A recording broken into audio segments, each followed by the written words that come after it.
Welcome, fans, to a special audio edition of the Great North Wrestling Podcast. My name is Jack Kilby, Executive Vice President of Great North Wrestling. And this afternoon, we're pleased to have on a promoter of note, a promoter who has indelibly left his name in the annals of history of Canadian professional wrestling, Winnipeg-based promoter, the legendary Tony Condello. Tony, how are you today, sir? I'm fine. Thanks for inviting me to your show. I understand that you have a program with everybody's listening, so I'm glad to be on it. Thank you. We're going to actually spotlight the upcoming documentary that will be airing on CBC Television, Fight Network, and a couple of other major outlets that focuses on the very famous Northern tours. But we'll get to that in just a few. I think the fans who have heard your name and particularly the younger fans would benefit from some information regarding how you broke into the business and then spent approximately 5 decades promoting. One good place to start is the fact that you broke in as a wrestler at a very young age, that being 18. And I was wondering if you could let us know that story. Yeah, there's no problem. I started wrestling actually at the YMCA in Winnipeg, Manitoba as an amateur, Olympic type of style. And did that about for 4 years. And one day, the local wrestlers from Winnipeg says, Tony, why don't you come down for a ride to Minneapolis? They're doing TV taping for the AWA. Okay, fine, but I didn't know anything about professional wrestling. I was to be a fan watching it. But anyway, when I got there, a gentleman, which he's passed away now, Wally Carbo, was one of the promoters with Vern Gagne, said, hey, kid, you want to make $75? Well, in the 60s was not a bad pay, actually, American money. So to do what? To wrestle. I think I'm into wrestle. I know nothing about wrestling. And then, of course, the local guy says, come on, Condello, don't be a chick. I said, what'd you call me? Chicken. That word I didn't like. He says, I got no boots, I got no trunks, I got nothing there. So they bore me a pair of trunks and pair of boots, and they put me on the ring. They put me against a guy named Lars Anderson. Larry Heaney, his name was, 265 pounds. Mm-hmm. And at that time, at 18 years old, I only weighed 165. So walking to the ring, I was wondering, how the hell am I going to beat this guy? They never clued me in about anything, but they clued him in to kick the hell out of me, I suppose, about 3-4 minutes or whatever. So anyway, I said, the only chance I have, I got to go for his legs. And I did. And he went down. He took the bump for me. I said to myself, geez, I'm not that strong to put this guy down, right? But anyway, he grabs me in a headlock. Says, kid, this is not a prize fight or Olympic style. Just listen to what I tell you, and everything will be fine. So it was my first time in the States. I didn't want to cause any problem with anybody. So I listened to him. Anyway, about 5 minutes time, he pins me 1, 2, 3.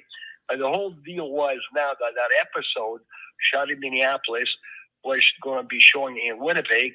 And in Winnipeg, we had a wrestling commission. His name was Jim Trubanoff. He was a wrestling commission for the amateurs and the wrestling commission for the professional. So he seen the episode, and he called me in his office and says, Tony, I'm sorry, but I have to take you amateur status away. I said, what are you talking about?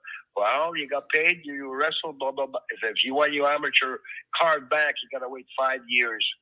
5 years. You're a young punk. You're not going to wait no 5 years for anybody. But anyway, Wally Carver and guys, kid, or you put a little better weight, we can use you in our program. And I did. It took me about 1.5 years, 2 years. From 165 pounds, I weighed 209.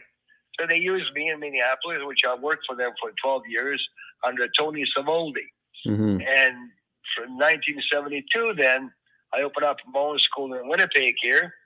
And I got my own crew going and started promoting Saskatchewan, Manitoba, and Ontario. And that's 1973. A gentleman, which is passed away now, Roddy Piper, I'm the one that gave him that name and the outfit and so forth. And, of course, he's dead now. And many guys came from my school, which they made it big. And some of them didn't last because they didn't want to listen to what I told them. When somebody has that type of talent to go on a big show. Here's what I tell them when they leave me. I just say, remember this, I says, those big promoters, they have no time for you guys. Those guys are not Tony Condello, where you like to associate with you, drive with you, and so forth. You probably never see them. Just listen to their agent. Remember, 5 little things I'm going to tell you. Right? Keep this in mind. Because they have no time for your bullshit, in other words. Yes, sir. Thank you, sir. By the time you want me to be in the arena, don't be late. Do the thing that they tell you to do in the ring and mind your own business. If that billionaire or millionaire promoter likes you, he'll make you a millionaire. Simple as some of the guys, they get hired and they break those rules. They get fired on the spot. There you have it. Absolutely. Sounds like sage advice for the business even today.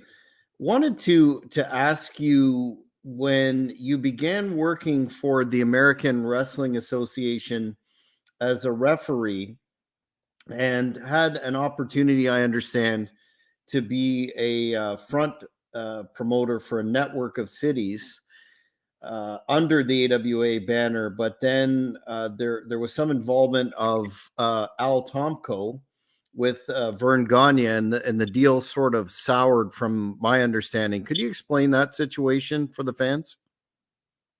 Yeah, sure can. Al Tomko, which he's passed away now, he was a front man for Vern. I worked for Vern, and like I said, and later on I hired him for my own shows. What happened was I had a town called Dauphin, Manitoba. Those days, I was drawing on an average 1,800 people per event. I only was there 5 times. So this Al Tomko went to Vern and told him, hey, this Condello guy is getting too powerful. Let's stop him. And they did.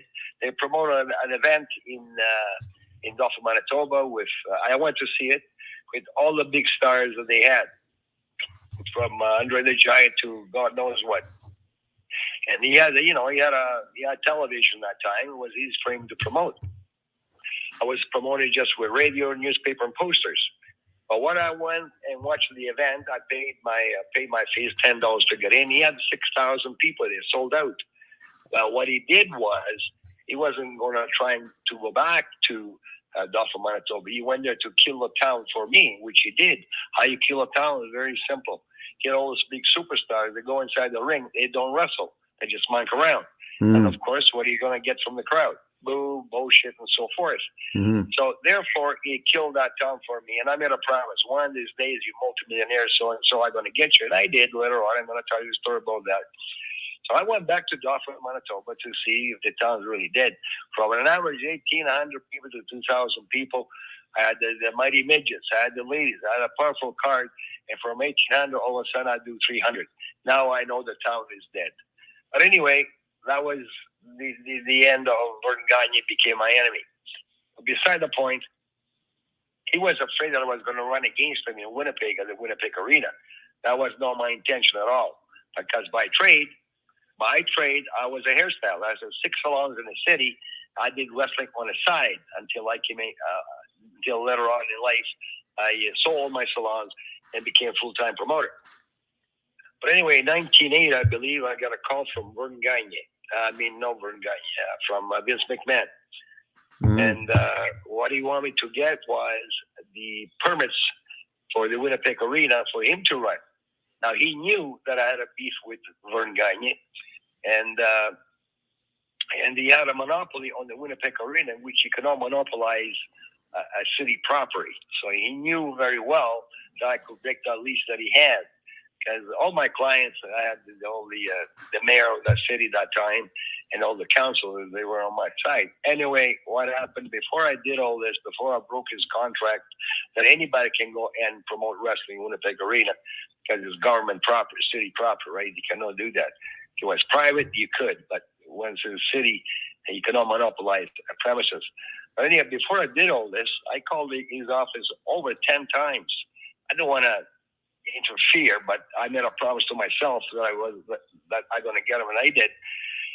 But he never answered my call. The last person to answer my call was Nick Buckwinkel. The poor guy is gone too now.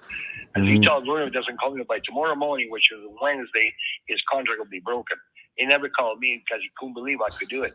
Anyway, in 24 hours, the contract was broken. Then he flew to Winnipeg to patch things up, but it's too late.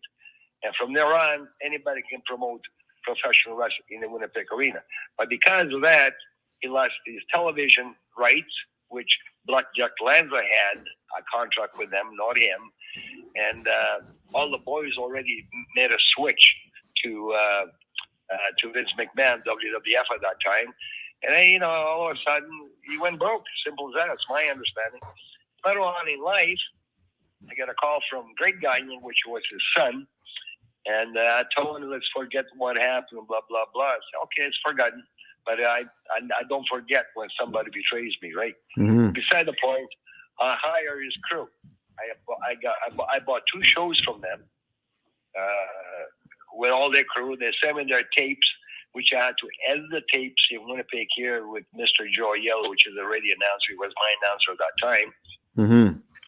to get Canadian contents, which I did. I run about a year, and I bought these shows for $35,000. Yeah, I'm sorry, $35,000. $15,000 for 2 shows, which was very cheap. Mm-hmm. So I run a Brandon, Manitoba in Winnipeg Arena. So at that time I had Manny Fernandez against Wahoo McDaniel, a cage match. Special guest referee Vern Gagnon. Cage match. So anyway, I went to them when we were in the dressing room and said, gentlemen, I'm not going to tell you how to run this event because you did this type of event 1,000 times. But I would like at least 12, 15 minutes into the match. Please the crowd, right? So what Vern does, what's his name? Manny Fernandez, they want to break the hold or whatever. So Vern nails them, gives them a shot, disqualifies them, and raises Wahoo McDaniel his hand. But the match only went 3 minutes. And I said to myself, oh, you're trying to screw me again, which he did. So I got him inside the dressing room. I went to Wahoo McDaniel and Manny Fernandez said, thank you, gentlemen, for the event. Verna, can I talk to you? No problem. I took him in the corner and said, Mr. Gagnon, I said, look, this is the way it is. He used to be the king of the kings in wrestling, especially Winnipeg. You were the king. Because he used to run the events here every 3 weeks, every month. But he had an exclusive rights, which the Winnipeg Arena gave him. And 3 days before and 3 days after, nobody could promote professional wrestling in Winnipeg Arena. So he had monopoly for 25, 30 years. The gross amount in Winnipeg was an average of $1 million every time. But anyway, I said, sir, I only paid you $7,500 for Brandon tonight, sir, because you didn't do the job properly. I'm not going to pay you. Simple as that. Mm-hmm. And don't think now for 1 second that you're going to get your Wolverines here, all the boys, kick the hell out of me. But if I was you, I'd be smart, which I don't think you are. You're a good promoter and all that. You're a good promoter and a good wrestler. I'm going to take that away from him, by all means. I said, there's 3 guys there, which they are my security. You touch me in any way, in any matter, they're going to destroy every one of you guys. You are fired, sir. And to me, to fire Vern at that time and point was worth $1 million to me. You see what happened? And that's exactly what happened to Mr. Vern Gagnon. Then he lost everything because now you're arguing the point with me. You're arguing the point to yourself and all the competition you're going to have. So that was the end of him. Well, that's unfortunate because those shows, in addition to Wahoo McDaniel and Manny Fernandez, had Don Morocco on them and Paul Diamond, and seemed to be could have been a lifeline for Vern at that time. But do you really believe that was his intention, just to one more time double cross you? He double crossed me once. That was enough. Mm-hmm. Actually, twice. Once in Dauphin, and of course another time on the event of the Winnipeg Arena. Mm-hmm. At least 12 minutes. He gives me 3 minutes. Tried to screw me up, right? But anyway, he screwed himself, really. Yeah, ultimately that's it. You hurt the fans, and that's how it goes. You mentioned earlier that when you started just to backtrack a bit, when you started your own promotion in '73, you trained and had Roddy Piper in your first camp and on your first show. Did you know at the time that he was breaking into the business, that he would become the phenomenon that and all-time legend that everyone sees him as today? See, he was 17 years old when he approached me. He gave me $10 down payment for the club fees. I never see another dime after that. I realized this guy, he's a good talker, and I spotted him, and he's got good talent. So I trained him anyway for nothing, right? So one night, the way he's got his name was about, he says, Tony, tonight I'm taking music lessons. I cannot come to the club. But my answer was, music lessons? I didn't believe it, right? But anyway, he comes back to the club about 9:45, and this was 1973 in February. I said, did you take your music lessons? You don't believe me, do you? I says, no, I do not believe you. He goes in his car, he brings his bagpipes. I said, what the hell are those things? He says, I'm taking music lessons, and that's what I play, bagpipes. I said, can you play them? He did. Now, I didn't have a name for him at that point in time because June 5th, 1973 was going to be his first event. And against me, that was. And I said, I'll tell you what, I haven't got a stage name for you for the ring, but I'm going to give you one right now. His name was Roderick Toombs, of course. That's his real name. So I shortened the name to Rod. And because of the bagpipes, I called him Roddy Piper. Brilliant. Simple as that. And then, like I said, I say, use the gimmick that you have. Say, you got the skirt that goes along with it. You mean the kilt. Whatever it is, the uniform, I said. And but I have to say one thing about Roddy. I had one habit at that time, which I warned him about it. He's a smoking marijuana. Those days used to be against the law. Today, everything is legalized, right? I say, from that stuff, Roddy, when we go on the road, which he was with me about 3 years, I don't want you to smoke in my van. Because those days, you used to get stopped at the RCMP on the road or whatever. The first thing they did, they put the big nose inside the car to smell the marijuana. They call you, you make front page in the news, which is true. I mean, you're in trouble, right? So one day, we're driving, and of course, Roddy, God, let him rest in peace, the poor guy. But beside the point, he was smoking his ass off. I said, Roddy, God damn it, I said, why don't you tell him to stop the car, go in the bush, because up north, so bush and road, that's all you're going to see. And he says, who are you to tell me? My father? No, of course I'm not. I'm not your dad. I said, stop this car. We went outside, we had it out, right? And of course, with the experience I had and what he had, I kicked the hell out of it, right? Simple as that. But beside the point, we met up.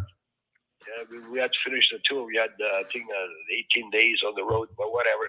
We became friends again.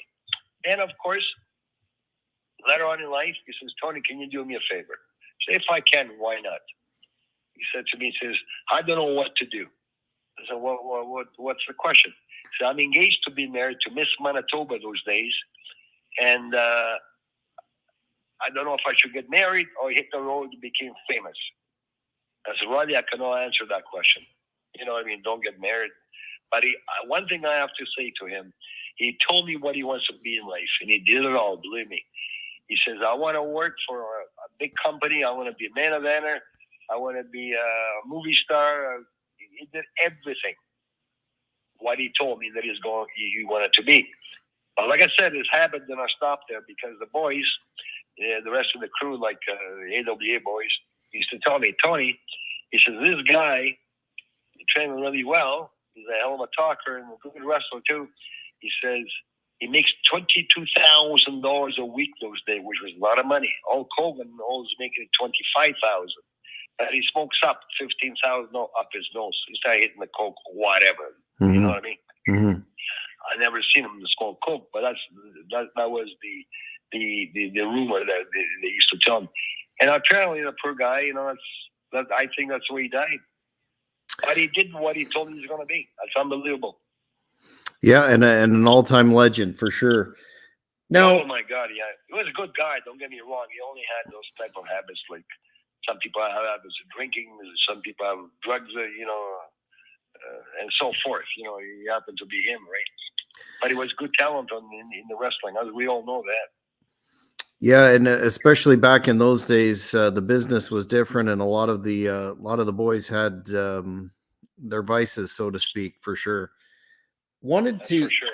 wanted to ask you about the time frame when, following your initial fallout with, or incident or whatever you want to call it, with Vern and the AWA, you began running shows in rural communities in Manitoba that were largely overlooked by the AWA, and were really a pioneer in terms of the First Nations communities and bot shows in the summer months, which eventually evolved to what everyone seems to remember your legacy for today, and that being the Northern Hell tours, involving winter tours, winter loops into extremely remote communities. Can you walk the fans through in detail how this evolution took place? Yeah, sure can. And back in 1972, now, a gentleman from Winnipeg, his name was Phil Fontaine. He's still around, he's still alive. Which later on he became Grand Chief of Canada. Says, Tony, so I'll give you new territory that I've never seen wrestling alive before. That's impossible. So I've been everywhere. Because I used to promote over 200 matches per year. Now, the age got up to me, and like I'm still alive, that is, I do maybe 15 or 20 matches a year right now just to keep active. And he gave me all these names, all the reservations up north. And they said, the one thing you got to promise me after I give you the names, you got to promise me one thing, you got to talk to the kids, school kids, what I have to say. What I want you to do is talk about stay in school, stay away from drugs, no bullying, all the bad stuff. And I give my word, and I still do it up to date. And but I did not know what I was getting into because of road condition. Mm-hmm. To travel those days to the winter roads, we call them, bush and snow and road, and you got to cross ice roads, lakes, frozen. You don't know what you're doing. You never going to come back. I tell you the truth. To travel 125 clicks from Cross Lake to Oxford House, 18 hours later. 18 hours. You can't even go 5-10 clicks an hour because of road condition. Today is a different deal. It's the 18 hours becomes about 7 hours traveling, mm-hmm. because they fix the roads very well now, and they loved it because it was, especially the kids, they had the opportunity to come to Winnipeg at that time and point to watch live wrestling, and I brought wrestling to them. Now, I've been doing that since that time, since 1973, up to now. Wow. So in February, like I said, that's when everything freezes hell up there. I'm still doing it today. I do about 15 different reservations, which the people love it. And around the northern tours, a mythology has developed about dangerous conditions. I recall hearing, I believe it was Rhino, one of the tours that Rhino and Christian Cage were on, where apparently a van hit a divot and was close to sinking into a body of water. Are there any tours from the history of the phenomenon that stand out, either in terms of really nasty weather or near misses of that sort? What happened at that time at point? We had Edge up there, Christian, Rhino, Landstorm, and many others, and the Baron Waraski, and whatever I had up there. The weather changed completely, which means now from cold it turned to warm.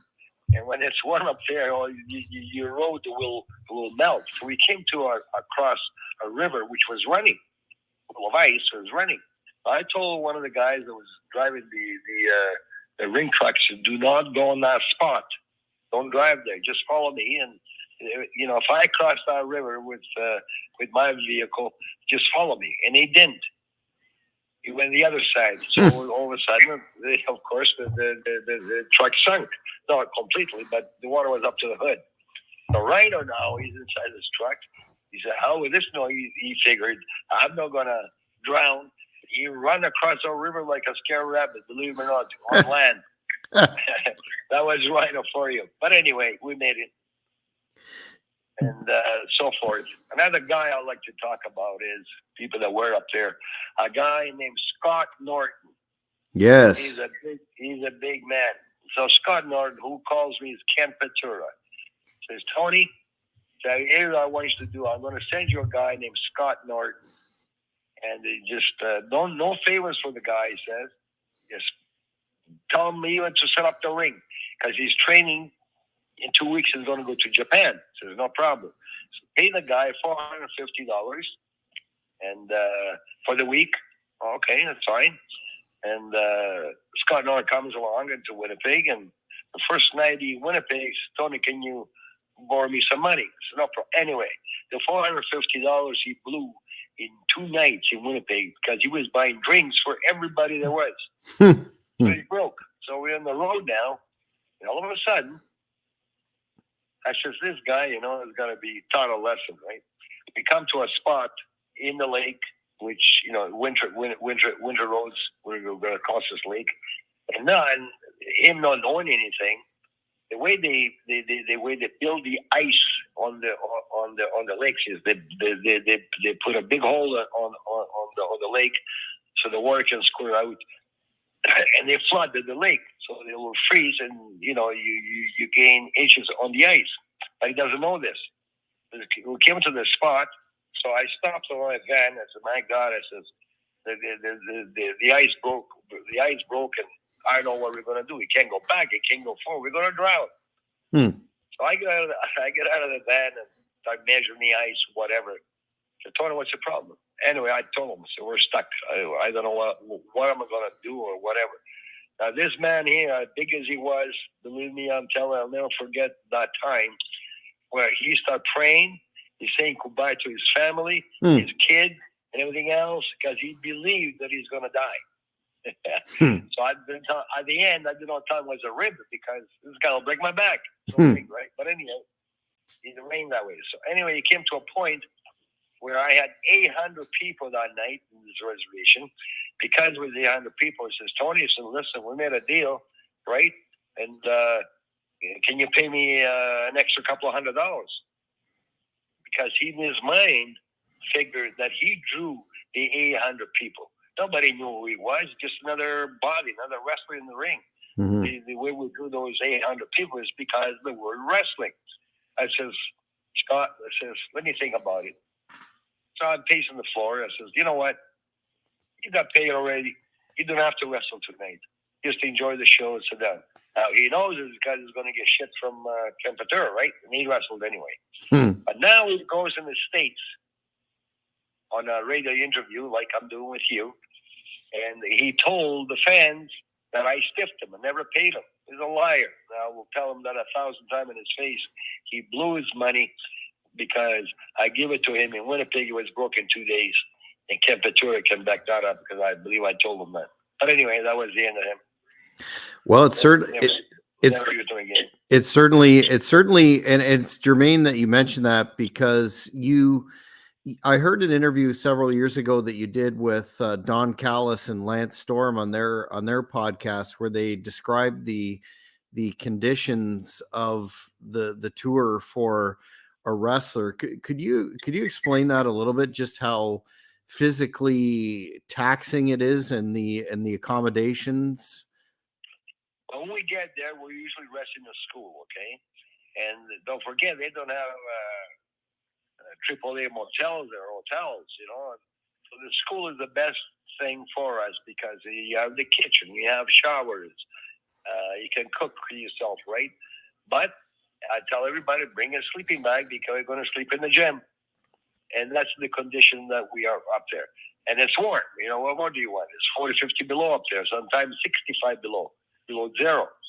So the school is the best thing for us to stay in. And, of course, I keep an eye on everybody all together. You know what I'm saying? They don't monk around otherwise. Because if they do, I'm in trouble with the reservation, chief and councils. Mm-hmm. Would you say over an extended period of time that if you look at the most tours and the most consistent presence in those tours, and one of the most popular, that would be Chi Cruz? Chi Cruz was a very good wrestler and good guy too. And I always warned him when he was with me, do not go and work for any other promoter in the city, because I know what kind of promotion they run. So he worked for this other guy. I think it was Ernie Todd, I believe. They had an event in Altona, and it was a fundraising event for Down syndrome for kids. So what happened to Chichi Cruz, apparently, I wasn't there, but I was told, and of course he made the newspaper front page after what I'm going to tell you. He gets thrown out of the ring, but he was drunk, number one, and he's still on top of this kid. So he turned around, he says, sit down, you're retarded. And meanwhile, back in our ranch, who's behind the kid is the father. So the father reported him. He made front page. He's a Winnipeg Sun at that time. Now, he had a hell of a deal because he had a deal going with King Lawler. He was going to get booked, right? So he was crossing the border, United States. They spotted who he was, and they sent him back. So he blew his career because of his stupidity. But he was a hell of a guy. Apparently, poor guy.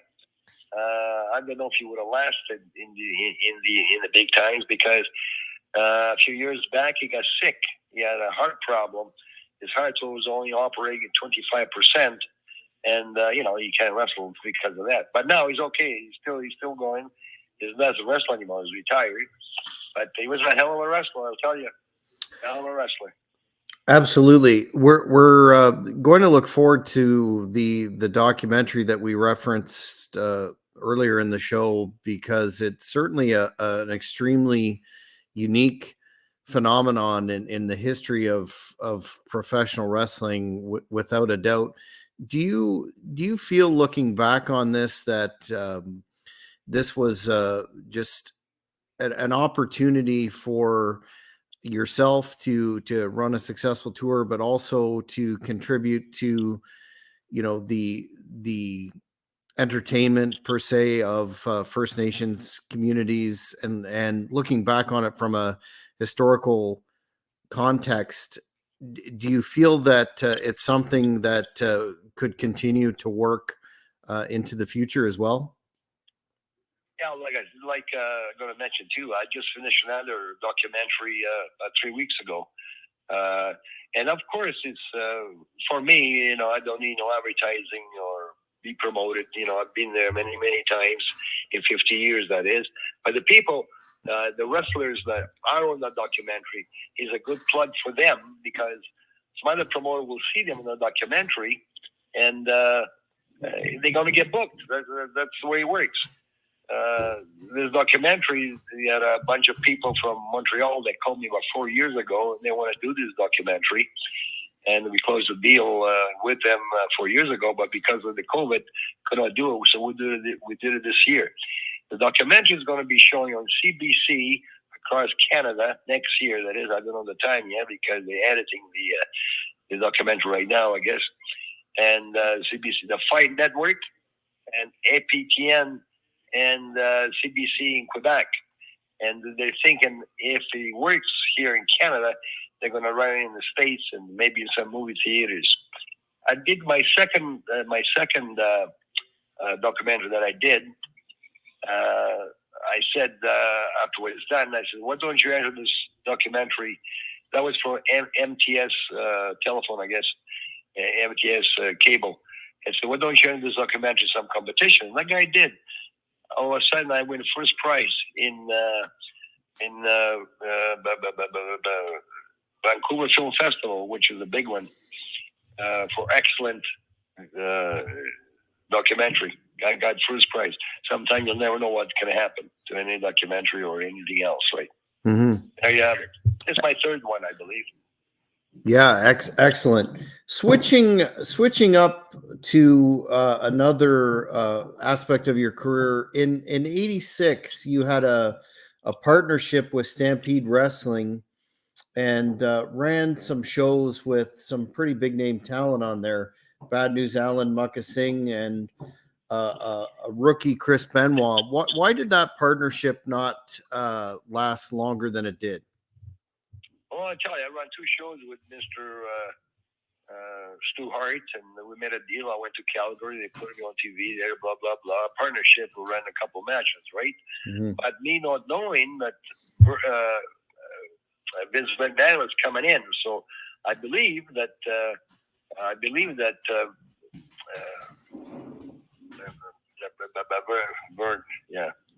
Vern May, I was going to say. I believe that WWF, Vince McMahon, told Stu Hart not to work with me anymore because he's coming in.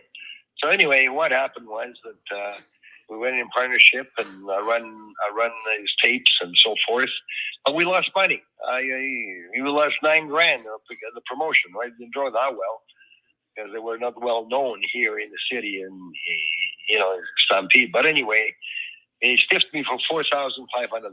Believe this or not, but that was Stu, right? I stayed at his house for a whole week that time to close this deal, and I never seen his wife once. Believe it or not, it's in the same house. I guess the boys were waiting to get paid, and I guess she's the one that was writing the checks, but I don't know what she was doing upstairs. Maybe, I don't know, drinking, I heard, but whatever. And that was Stu Hart.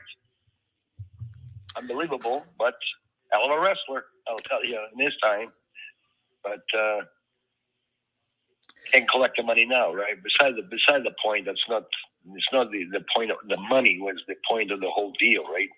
Used to be a time in my days anyway, we shake hand as a contract.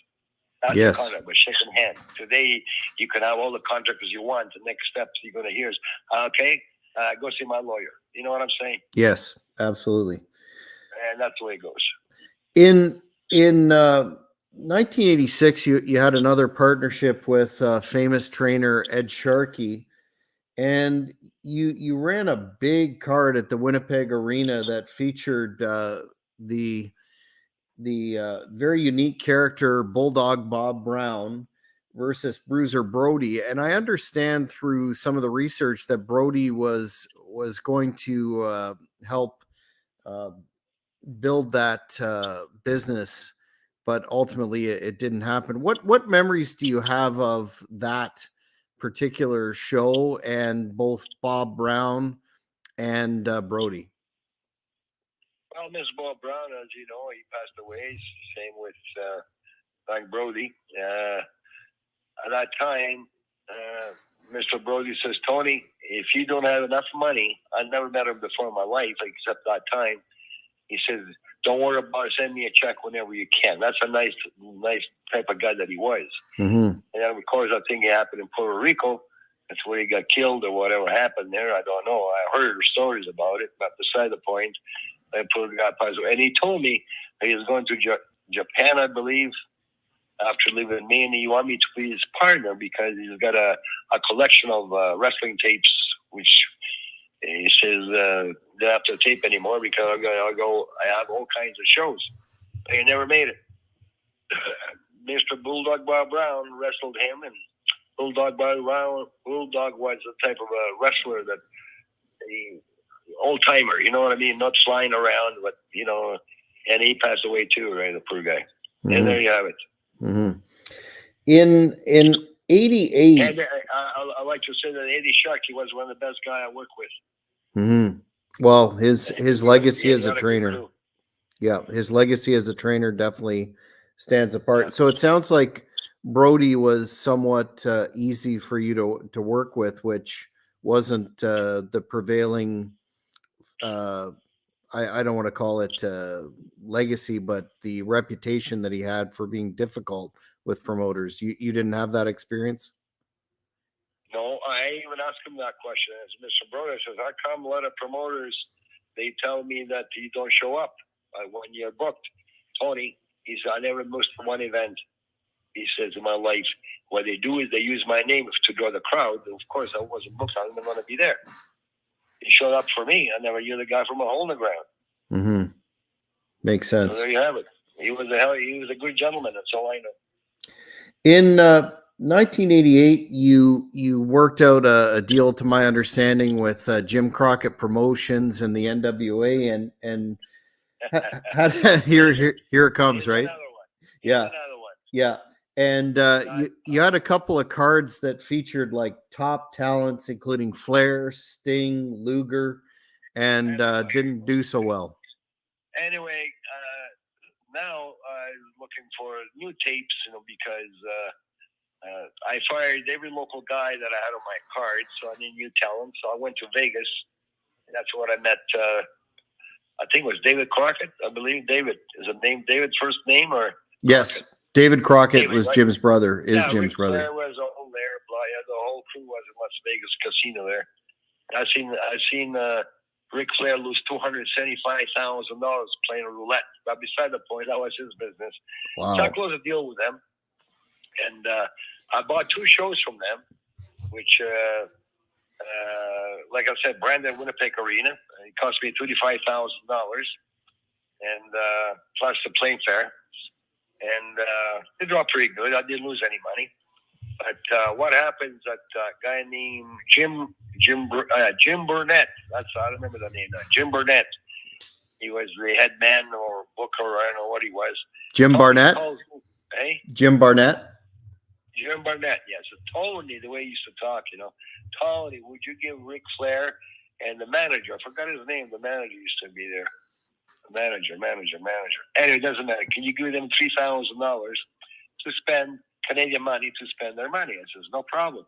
So I give them $3,000. They signed for it. And Jim Burnett is supposed to pay for the referees. So we'll send you a check. So anyway, I received the checks for the referees, but no my $3,000.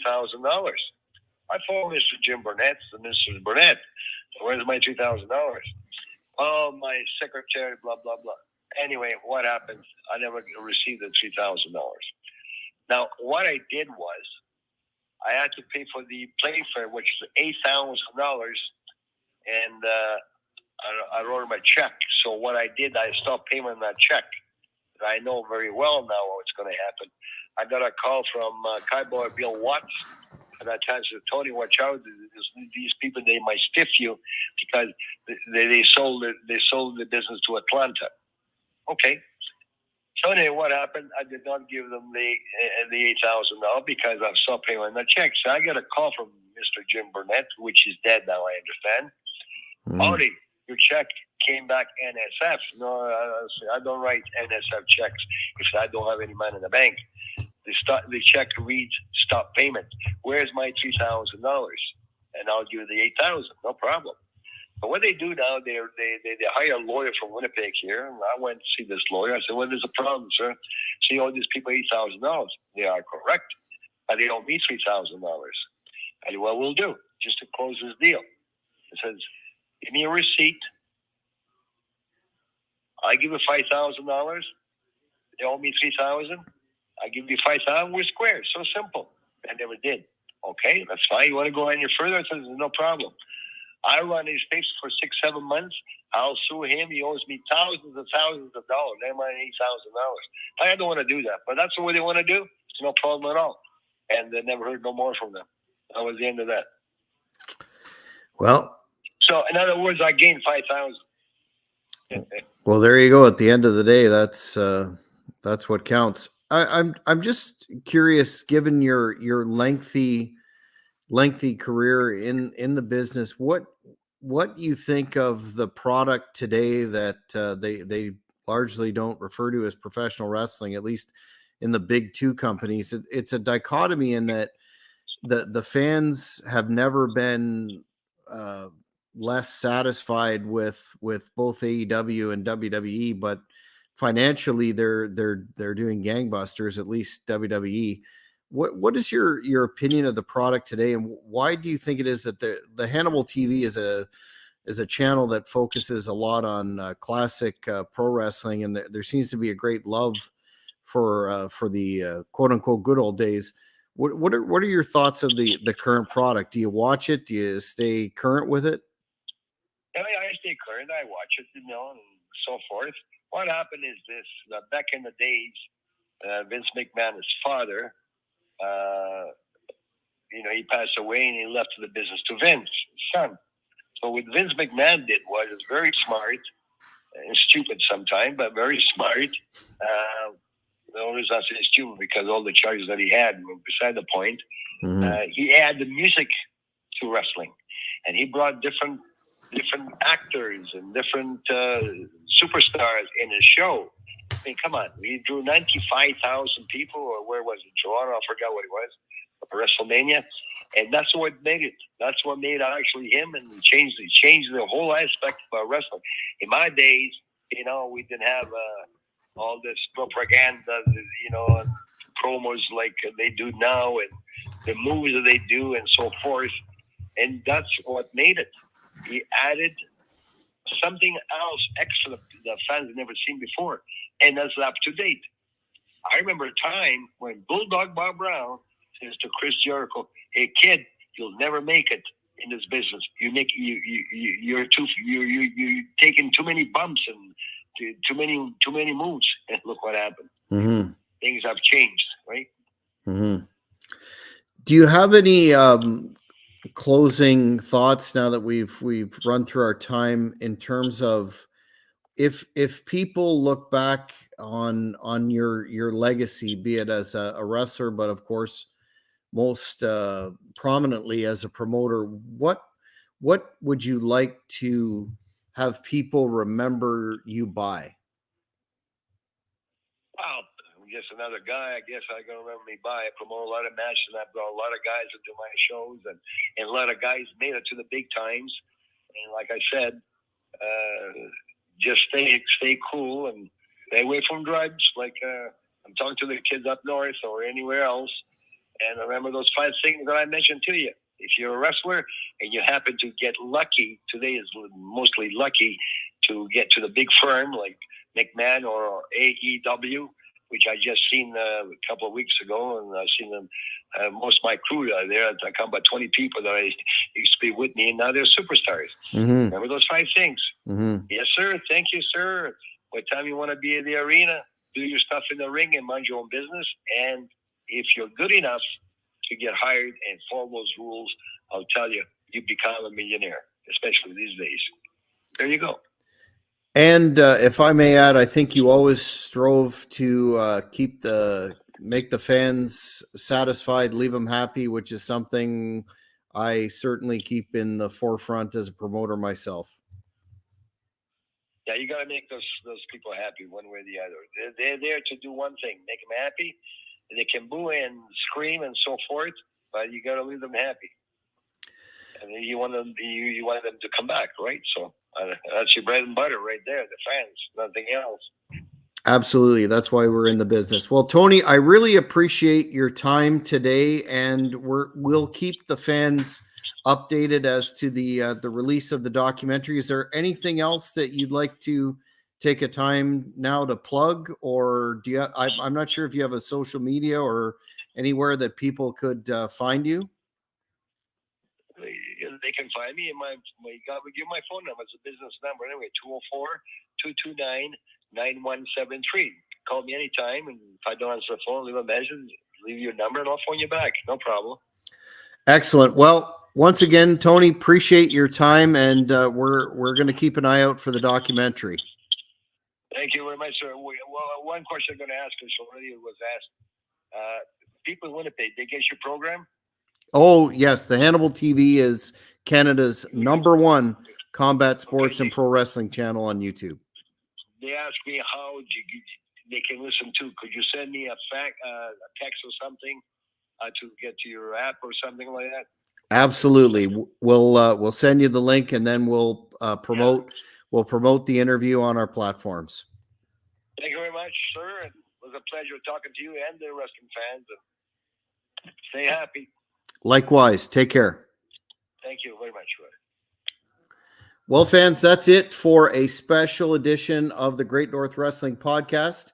Tune in this weekend for episode 2 of Shooting from the Hip with the Kingpin, Angel Medina. We're going to have a special guest on, Bill Hazelwood, who's a promoter, the voice of the Carolinas. We're going to be talking about the mindset of the promoter versus the mindset of a wrestler. It's going to be a very interesting panel discussion.